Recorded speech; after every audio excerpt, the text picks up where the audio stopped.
Hello, and thanks for joining the midweek edition of Journalist Hangout. I'm Ayodele Uzubakun. The general election is just 37 days away. How set are you for the polls? Today on the program, soldiers appeal to President Buhari to buy them high-grade weapons as observers question commitment of Nigeria's neighbors to the war against terror.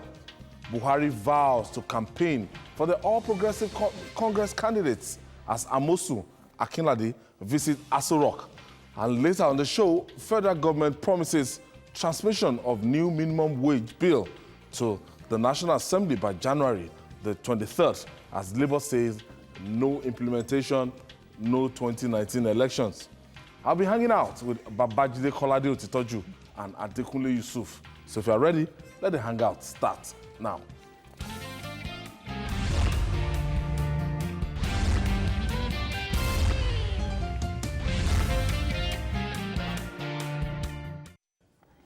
Thank you for being there. Now, there's growing desperation among Nigerian troops regarding the ongoing counter-insurgency campaign in the northeast. Troops fighting to keep the Boko Haram insurgents at bay and not having the best of time following loss of ground and men to the war lately. Some soldiers and other keen watchers of the campaign blame the setback on inadequate equipment. To turn the heat on the terrorists, soldiers prosecuting the war have appealed to President Muhammadu Buhari to buy them high-grade weapons to save them from avoidable deaths. Meanwhile, observers have questioned the commitment of Nigeria's neighbors to the war against terror in Nigeria at the mercy. Is Nigeria at the mercy of inadequate equipment or unsupportive neighbors all around us? Babajide, let me start by asking you this question, as in, what do you think we need, as in the caliber of weapons these people are asking for, to actually take the battle to the doorstep of these people and, at all costs, extinguish them? We need weapons that I would describe as game changers. In late 2014 and early 2015, we had the T-72 Russian tank that Goodluck Jonathan bought from the Ukrainians, because it's difficult to get a weapons deal over the line. You can actually be on it for years. Then an announcement will be made that, yes, this deal has sailed through, it will be supplied to you. I always give the example of the Indians who got into a deal for Apache helicopters with the Americans, and it took 5 years to even hammer out the deal. Then you start waiting for the weapons to be delivered. It's just like the Super Tucano. The Super Tucano, initially we felt by 2021 that the Super Tucanos could be delivered. But I'm telling you, 2022, if they get delivered, then we will thank God. This is the way it is. And there are some countries around us, there are some African countries that already have even this Super Tucano. Really? Yes. Even Mali has Super Tucano. So you ask yourself, sometimes a deal will be about to materialize if you are monitoring. You could actually say, you try to get them to divert that one to you. But Americans, for example, they will not want to get into such negotiations with you. So the best bet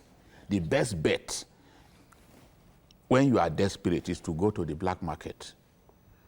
And how do you get a Super Tucano in the black market? No, not necessarily Super Tucano. Okay. Not necessarily armor tanks. You can get armor tanks. Like we got the armor tanks from the black market. We try to buy more weapons when we put dollars in the aircraft and went to South Africa. But of course, like we like to politicize everything, we didn't remember that it was because we were in real distress that we needed to buy weapons desperately that had to happen. But to those who hate Goodluck Jonathan, it was an opportunity. And they made so much noise. Oh, it's a pastor's this thing. Oh, even people who are not on the aircraft, they mention their name. They say Asari Dokubo and others were in the aircraft. Whereas, apart from the crew, They only had Israelis. Those together. The Israelis are masters at perfecting this kind of deals. You know? So it's only through wise nations equip their army in peacetime. Because when you are desperate in wartime like this, you will be exploited. They will ask you to pay at a premium because they know you are desperate. So wise nations equip their army in peacetime. Now the situation I will find ourselves, the president must go and get our troops weapons.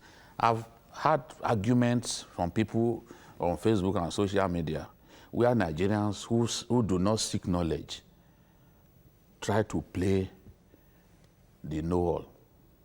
That, oh, is it not the same weapons that we say are not good enough that Boko Haram are capturing and using on our troops? No.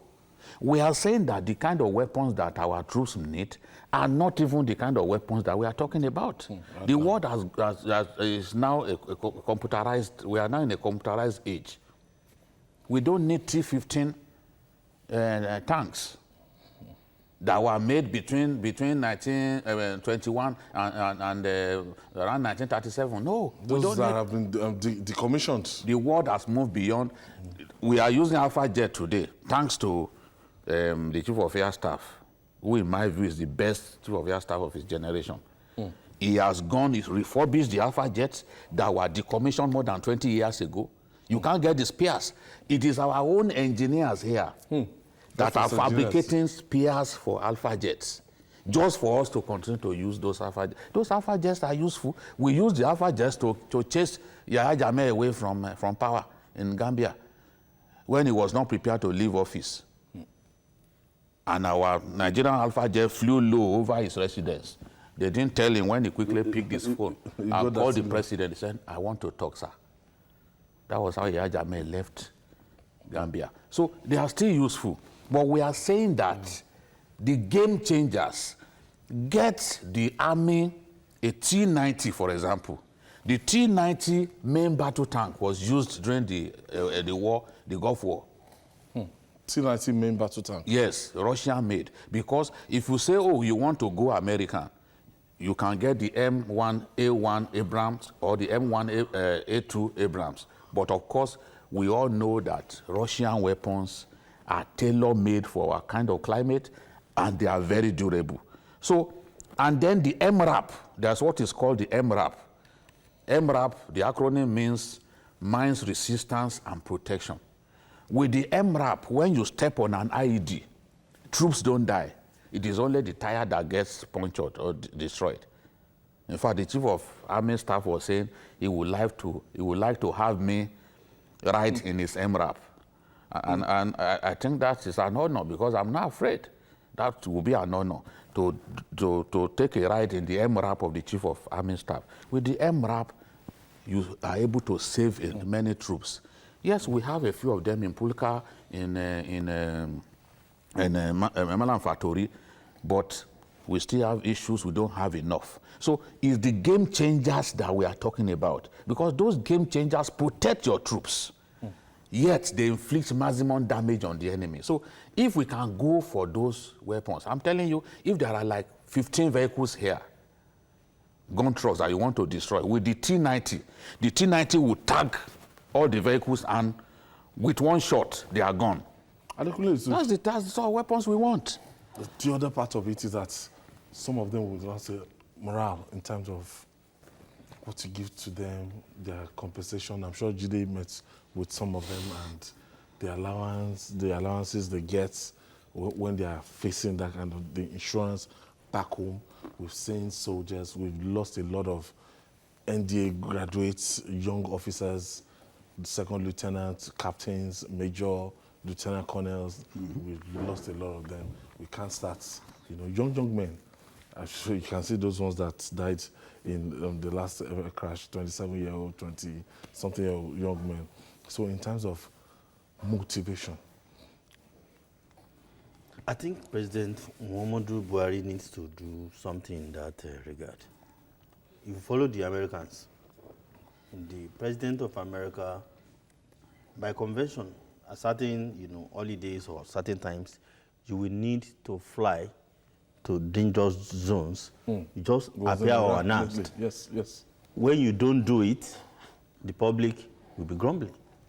You need to give encouragement to those risking their lives. I'm sure at least you schooled there well, and when you want to enter any plane, they are the first people that they will give your priority to. If you are a uniform man, you are like boarding a priority seat in anywhere you go to. To every American, every person who has enlisted in the military, either currently or before, will get lifetime respect because they know the risks they are undergoing. In our own case, what our military is currently undergoing, the casualty figures, we don't have the exact figure. People are dying. So how do you encourage them? The president needs to put, an eye more than just passing interest in what goes on in the war front. He can do it by just appearing maybe in a location in Borno State now, unannounced. They will all be surprised. Address them that Nigerians are with you. My government is ready to do. Give them, words of encouragement. You need to monitor what goes on in terms of disbursement of funds. Because a lot of rumors. And at this time, if you decide to say the truth, the first thing, some people will do is to say you are not a friend of Nigeria. You are giving, mileage to the enemies. You are not supporting the military. Believe me, we cannot support the military by telling lies. We are even weakening our military. Yes, by lying. A lot is happening that many people are not aware of, that the media is not talking about. So the president needs to, okay, how much is budgeted? A lot has been budgeted for this war, even though many of these things you cannot, How long must this thing, the president needs to scrutinize a lot of things. You can't say a lot of things that go on there and you will be brandished as an enemy of Nigeria. All right, Babajide, I know a lot of Nigerians will want to know, the outcome of that particular trip. During your vacation, you actually visited the North State. You flew with the crew. I saw the pictures and the famous M35. And let's just show our viewers what it was like, because the beauty of this program is not just sitting here to talk about it, is that we go out there to do our investigation, to see Feel the pulse. to see what is really happening. So let me take you to Maiduguri, where Babajide actually flew on that M35.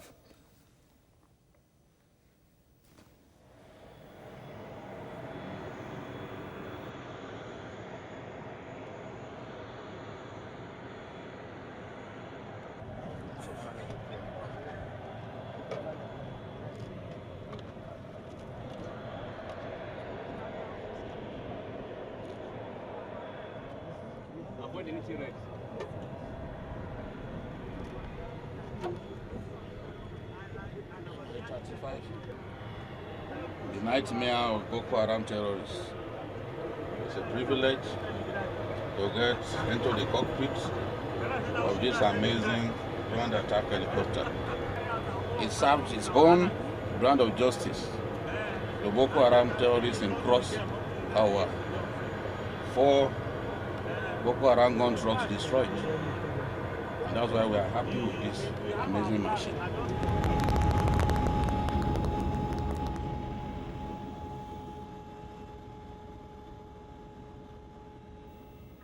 So what's the uniqueness of this M35? Might as well. MI-35. Yeah, is the ability to support troops, to provide close air support, and fly at low altitude, and deliver its precision weapons, its cannons on the enemy. To demobilize the enemy. Is the most lethal weapon in the arsenal of the Nigerian Air Force today. The Nigerian Air Force has the supersonic jet, the F-7. I have seen the F-7 a number of times. The pilots are people that I know very well.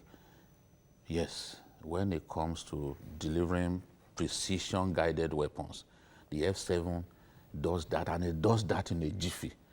But it cannot last in the air as long as the Mi-35.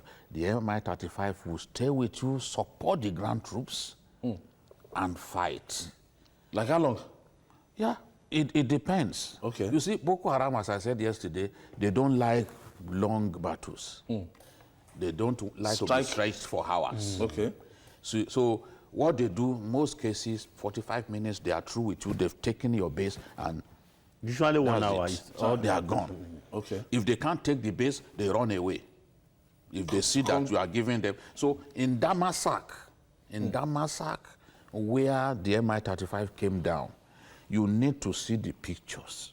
Before those boys, before the Mi-35 came down and we lost those gallant airmen, it had done substantial destruction.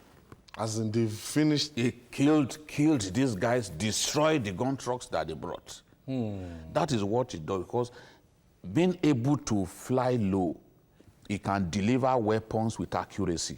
You know, when you are flying at high altitude, you may not deliver weapons with accuracy. That's why sometimes you have collateral damage and all that. But the Mi-35 can fly low, lock onto its target, and deliver its precision-guided munition right there, and the result is always fatal. That's why I describe it as the nightmare of the Boko Haram So terrorists. when you listed all these features, now why do we need a Super Tucano? What's now the difference? Yes, the Super Tucano is also able to act as a reconnaissance aircraft, meaning that it can serve as a spy aircraft. The Super Tucano can deliver bombs. The Mi-35 does not carry bombs. Okay. That is the job of jet fighters. Okay. But the Super Tucano can serve that purpose. It can deliver those weapons, carry Directly to the targets. weapons. And it can land on hard surface that most fighter planes cannot do. It can land on hard surface. So it doesn't need to be an airfield or this. It can land on, once the surface is hard, it can land. And it can also last long. It's a long-range fighter bomber. It can last long.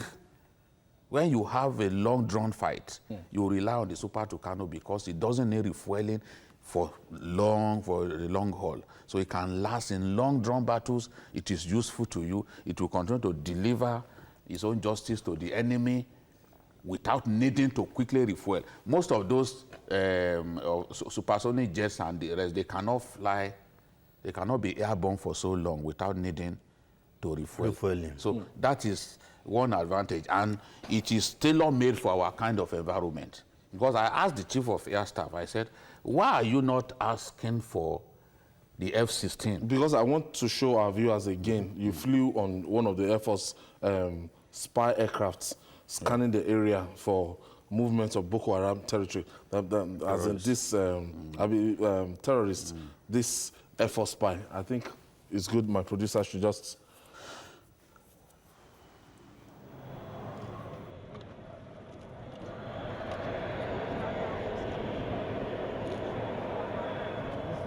Avoid anything red.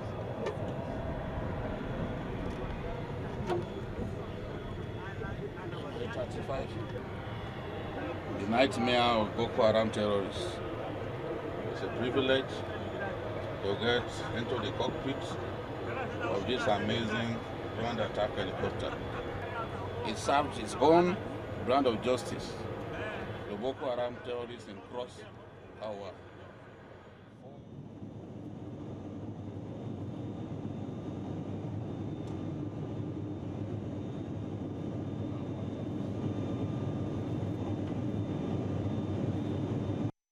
day. Okay, So based Jide on- was explaining something. I want the visuals to still be on. My producer, he was explaining something on that spy plane. Yes, at high altitude, its cameras are excellent. You can see troops movement. So these boys, As clear as this. very clear, very clear. You won't believe it.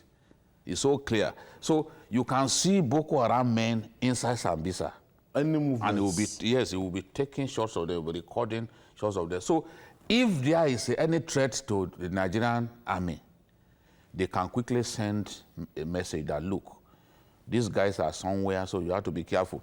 In fact, on that day, as you saw that the tanks moving, as they were moving, they radioed the troops on ground, and they were asking us to help them to find out whether there is threat in front. So it means that we will scan the area, and if there is any threat, we'll tell them that the enemy is located in Zari or in Metele, which is not far from that area, because they were moving, they were trying to go and secure a particular location at that time. So we can see everything, the whole of Sambisa. You can scan the whole of Sambisa for movement. If you see any gun truck of the enemy moving, yes, you try to watch, you see where it will end up. So if they end up somewhere, maybe there's a small meeting, they will send the message. How about the noise? How about, is it a kind of stealth? Is it stealth? As in this aircraft? No, it just moves slowly. It just moves slowly. People down? No, it's high altitude, they can't see it. They can't see it, okay. Yeah, at okay. high altitude. I wanted to ask that. You know, at high altitude, they can't see. They can see the Mi-35 over here because it doesn't really go that high. But they can see it. This one is... But this one, they will not even know that it is in it is airborne. They won't know. With this, they're always talking about the international the politics of it. If it's difficult to get this thing from the Americans, at a point in time, I was told that, Ojide also informed us that they had to go and check the Russians or the Ukrainians. So I don't know. It's like a state of emergency, a state of war in the Northeast. Anywhere to get whatever we want to get, just to make sure to suppress these people. What's the politics, international politics about this?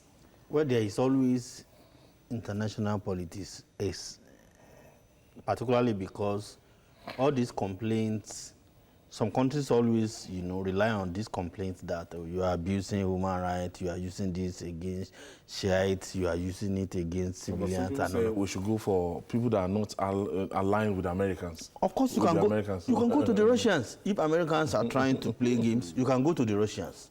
Wouldn't that be counterproductive? You also have the black market. There's a lot you can do nowadays.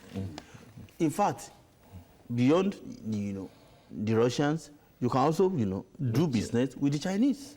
Yes, they are beginning to do good Believe weapons. me, don't underestimate them. They are also very good in this kind of things. So okay, let me pick my first caller. Dele is calling us from Kano State. Bello is calling us from Kano State.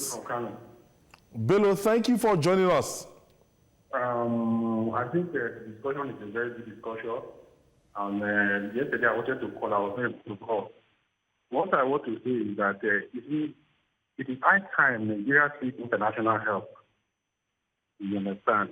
You don't win. Experience has shown that, for you to be able to defeat this kind of insurgency like we are seeing in the Northeast, you need international help. In the past, we have also helped other African countries to solve this kind of problem in Liberia, in Sierra Leone, and the rest. So why can't we see, even the strongest military in the world, like America, for instance, they don't fight alone. They use coalition to fight evil ISIL. You see what is happening in Syria and Iraq, where America and other Western countries, do carry out airstrikes against ISIL. So why don't we just seek international help, maybe in the form of the African Union strong force, and see how we can defeat Boko Haram once and for all? Because like we are saying, our military is overstretched. It's really overstretched in Zamfara, in the Plateau, in Niger Delta, everywhere. Thank you, Bello. Thank you for your contribution. So, Yusuf. In this kind of, business, you need collaborations. You need cooperations. But if certain things don't work, you try something else. Believe me, with the current, level of weapons we have, we need upgrade. He has said it. Many people have said it. As we discuss facilities, what of the, the human power? the leadership of the military. We've said this over and over. You can always, rejig the leadership, bring in fresh ideas. Let's see what happens. But the president doesn't seem to see it that way. And it's so sad that at this time, when election is approaching, Boko Haram, there's an escalation in the Boko Haram, insurgents. I'm sure Nigerians will join me in that vanguard and in that pressure to start pressurizing maybe Adekunle Yusuf, Babajide Otitoju, that we want to see his book, we want to see his compilation on this frontline experience, and maybe before the end of 2019, because we've been getting, this is not the first time, he has been embarking on the trip to Sambisa, flying, doing all this, and hopefully you are going to be able to put it together and you give us a frontline experience. Someday we'll be able to put down everything that I know. I can write a complete book on the Metele attack, but there are not things I can say on air. There are not things that I can say on air, but I can write a complete book on the Metele attack alone, based on the facts that I have. So, but I also am wondering why we are not getting enough support from our neighbors. Chad especially. Chad, in my view, has the most battle-tested army in the entire sub-region. Sub-region, yes, you are right. Yet, we are not getting enough support from them. Maybe they still feel bad about the way they were treated in 2015. Then we need to do something about them. The attack on the multinational joint task force base in Baga, you will not hear that any foreign troop was involved. Only Nigerian troops were at the location during the attack. And that was exactly what happened again in 2014 when Baga was attacked by Boko Haram and they slaughtered many people. The foreign troops from Niger, from Cameroon and Niger and from Chad were not there. It's like they had all left. Yeah, foreknowledge. So we need to talk to these people, appeal to them. If Chad decides that Boko Haram is enough, honestly, I'm telling you that Boko Haram will be history. All right, when we return, Buhari vows to campaign for all Progressive Congress candidates as Amosu Akilade visits Aso Rock. Stay with us. It's still Journalist Hangout.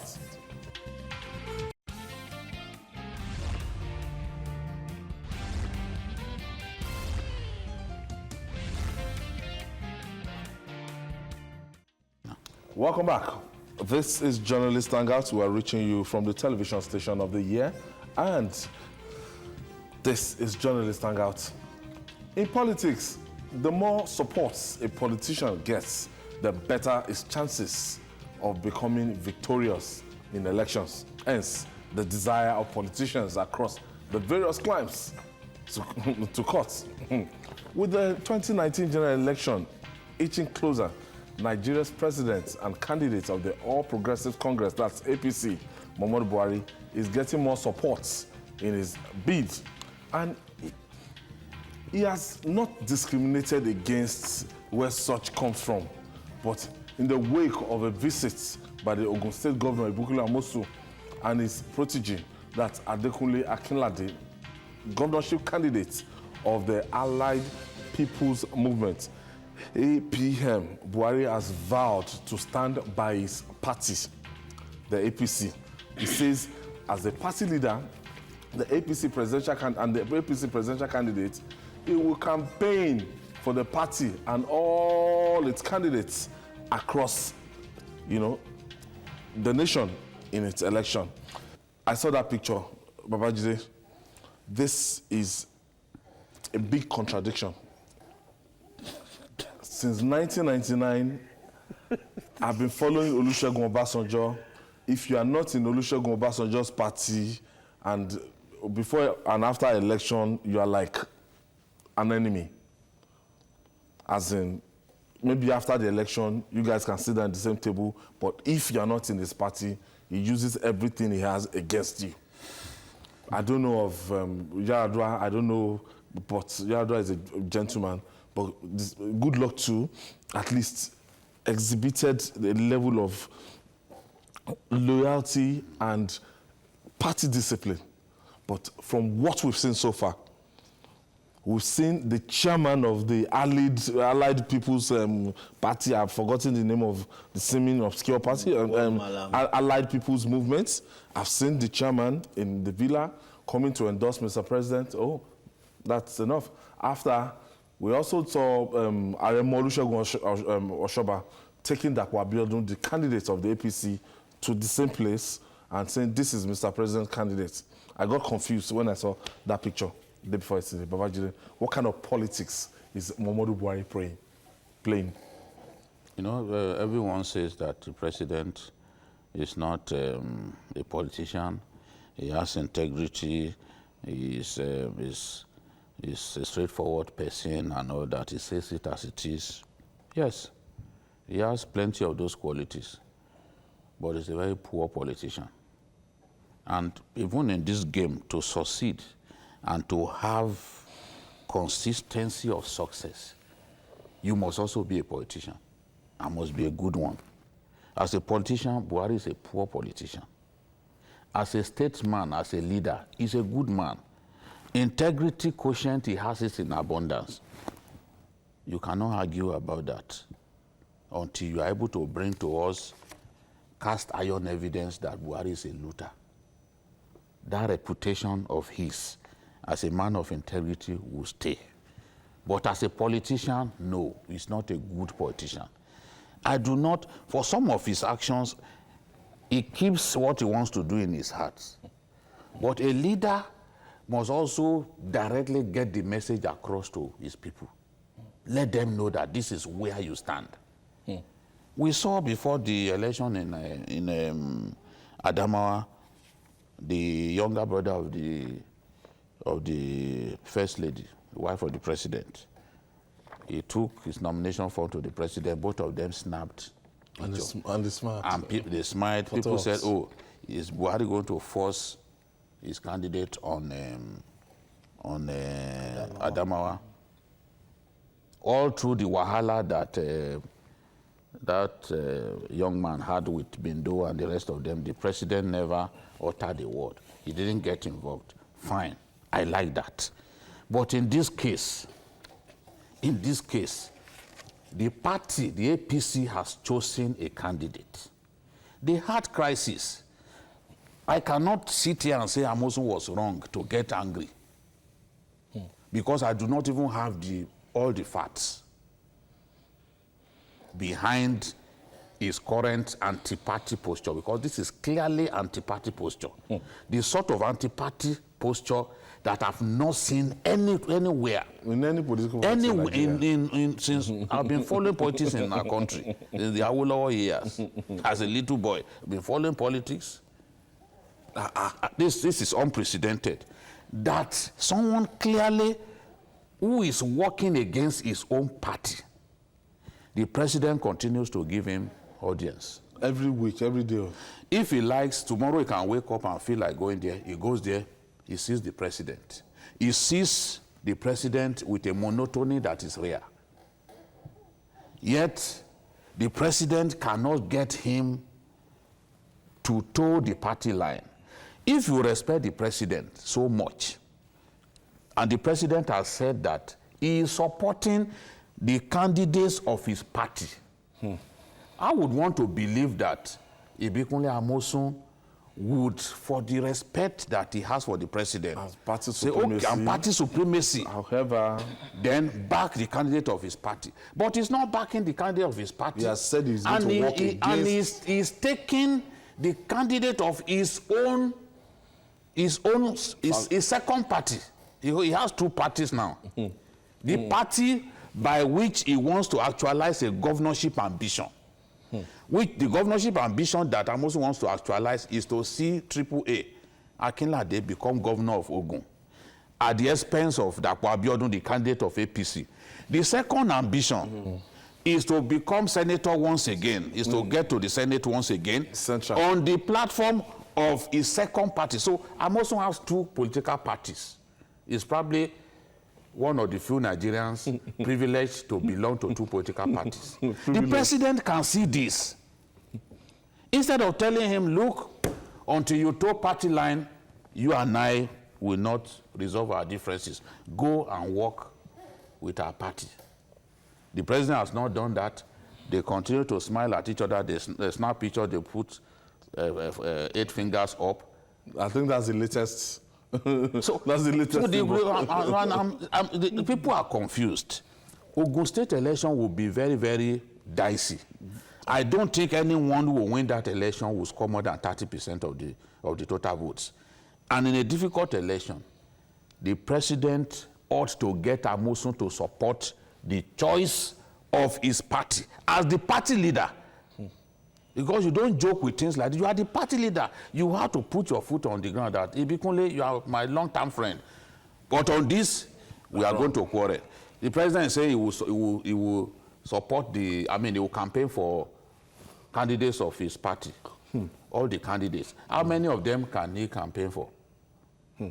All he needs to do is tell the governor that, look, go and support the candidate of your party. Later on, we can resolve these issues. So some people will say the president is just being like selfish because the presidential election is on the 16th of February. Whether from the Island People movement, from the Rochases in law, if anybody is adopting me, let them adopt me. Once I win my presidential election, no problem, I'll go back to my cocoon. In 2 weeks' time, let them do anything they want to do for the governorship election. What do you make of this? Because I don't know. So anybody that wants to adopt me, I'm not stopping them. Adopt me. I've seen a lot of people, abusing, criticizing Amosun. I've not done so. You should criticize the president. The biggest anti-party activity that is affecting APC today is being committed by the president, not Amosun. If you know you are not a selfish president, interfere in the affairs of the party. You need to. Put your foot down. Yes, when there are crises in Ogun State, before you chose a candidate, there was crisis. What did you do? In Zamfara State, what did you do? In Imo State. But as long as it will not hurt your presidential ambition, it's okay. The president wants to please everybody. Quote me, Ewa Ayo. I see this president as somebody who is going to smash a lot of heads after the election, because he knows a lot of things that probably most of us don't know. I see him as long as you are for me, you are welcome. You are welcome. You too. You are welcome. So when we say the president is the president, it's not only looting. No, it's not only by looting. You can be a bad president by even not looting. You can be a good president and you can still be a looter. A lot of things that happen in the APC, sometimes I look and I say, what kind of party is this? Is this what we deserve? Even it's so annoying. In Katsina State, when you not say this sort of thing is happening. When you not say Amos. What's his name? Samuela Isafuntua's son has taken Governor Masari to court. The case is not decided, though. Anything can happen. The case is still on. That's the president. In the president's state, Samuela Isafuntua is close to the president, at least through Mama Ndaura. Is part of the cabal that we talk about. The cabal that some people tell us does not exist, but we know, and God knows that they exist. They very well. It's part of the cabal. And in the president's home state, the president's preferred person as governor of Katsina since 2011 has been Aminu Bello Masari. And Samala Issa Funtua's son has decided to sue over the primaries. The matter is still on. Nobody knows how it will be decided. But the president does not intervene in these things. Look, I was speaking with a big APC politician, and he said, we can almost always predict the action of the president before he takes it. But that if he were in his shoes, there are times when he will put his foot down. that in the overall interest of our party, this must not happen. Because when you go to Ondo State now, there is another party. The governor is said to be working for some of his cronies in another party. Maybe say, hey, the likes of Tunji Abayomi, the likes of APC, across the board like that. Do you know why injustice has been done? Do you know why that is happening? Some people now say, oh, if Amusun and all this and this who are seen as loyalists of the president can have this, and the president is not saying anything. And the president is not saying anything. No, he's not that he's not saying anything. It's not telling them that, look, go. He has to tell them directly and go back to the But party. by your actions, you are even encouraging them to go. No, I saw something that he said today, that there are some people who are claiming that they've endorsed me, but they are working against the candidates of the party. And he said, I wish that the voters will reject them. Is it the voters? He said, I wish the president too must reject them by his actions. Yes, now. Not just wait on voters alone to do all the work. You are campaigning with You can reject the them. governorship capital of another party. Of another party. And you are doing like You went this. to see the president. I don't want, there's nothing you can tell me. You do like this with candidate of another party. No, the thing really I've is, never- whether we like it or not, what we need to tell the APC leaders, and some of them who do not see anything wrong, is what is that, because our nation is full of hypocrites. Yeah, hypocrisy. Those who do not see anything wrong in what is going on, what we need to tell them is that, look, the president is sending the wrong signals. When they post for photo opportunities with the president, people will be doubting, is the president on their side? Is the president supporting them? Okay, maybe the president is supporting them because it's body language that people are looking at. At the end of the day, some of them will vote for that person. Okay, I think we should move on now. And forget about the member of their party. All right, moving on now. It's an ongoing thing. We'll revisit it before the election. Now, the new minimum wage question is becoming a case of the more you look, the less you see. The negotiations dragged on endlessly before 30,000 naira a month was reached, and now there's no dates in sight for its implementation. But in the face of the threat of a nationwide strike organized labor, the federal government has fixed January the 23rd to transmit the new minimum wage bill to the National Assembly for final implementation. The Minister of Labor and Employment, Chris Ngige, who confirmed this, said government will be presenting the recommendation of the tripartite committee to the State Security Council soon. But the Nigerian Labour Congress, NLC, is waiting to pounce in case of a halt in the process. The NLC president, the NLC leadership has threatened that workers will not participate in the 2019 general election if government fails to implement the new minimum wage. I love their strategy. Ayuba Wabanko. This is the final time. This is the best and the last time you can actually take your pound of flesh. It's some days to the election, and Ayo, but so is this a good development? You mean 30,000 naira, taking it to the National Assembly? At least we have a law. You mean you believe the NLC? The NLC has lost out.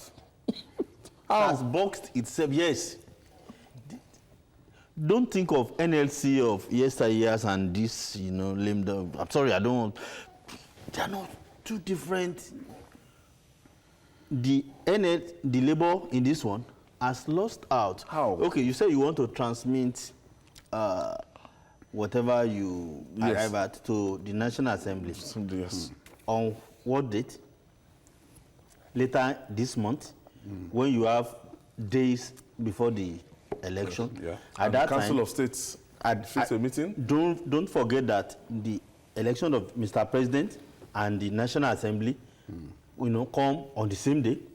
Many of these senators, will be battling to save their political career.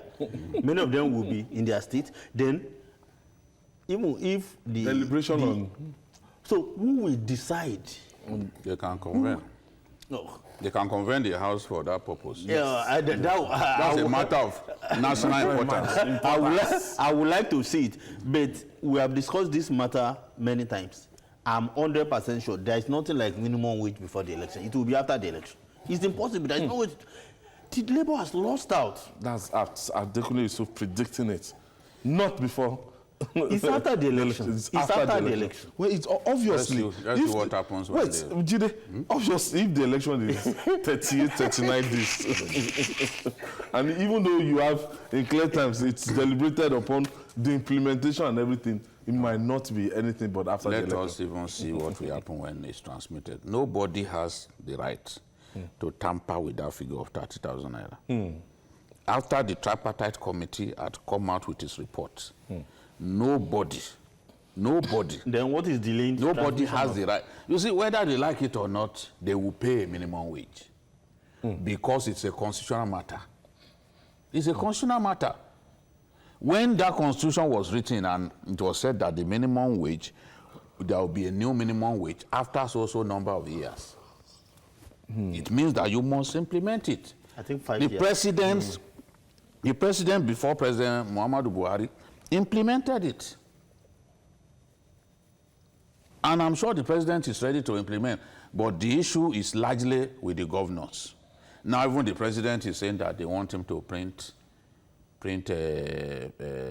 new notes just to be able to pay. He shouldn't be talking like that.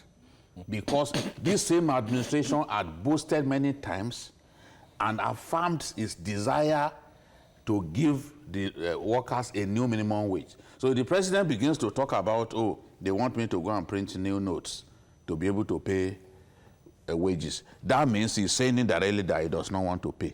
But he must pay. He must pay. Because it's a constitutional matter. Even when there's no money to pay? He must pay. You see, if some states... No, you cannot say there's no money to pay. Who has said that there's no money to pay? Who has done the investigation and determined that there's no money to pay? Who? If some states can pay, then other states should find out why some are able to pay and they can't pay. Why should a state like Kebbi be able to pay its workers? Regularly, Katsina does not owe a dime. No, Atiku Bagudu. Katsina does not owe a dime. How are some states able to do it? How are some states able to do it? Even big states like Kano, they are able to pay. How are they able to do it? The states that cannot pay, shouldn't they look inwards and be creative? Creativity is not simply going to Abuja to collect those monthly handouts. You must look inwards. Huh? What kind of country are we? That despite all the inflationary trends that we've gone through, that people will expect that minimum wage will remain what it is. I mean, workers deserve something better. And if a government promised that it will give workers a new minimum wage, go back, Google it. You see Chris Ngige boasting that they will give the workers a new minimum wage. Then government must live up to its promise. How they want to do it is not anyone's business. You made a promise, then you, as men of honor, you have to fulfill your vow. So let us see what happens when they transmit that into the Senate. Bukola Saraki, who has been holed up in Kwara campaigning, they made Kwara so hot for him that he rarely even goes out of Kwara these days. He's busy campaigning all over the place. Fighting the battle of his life. I'm sure that this matter being a matter of national importance, Bukola will be able to rally other National Assembly matters and address it.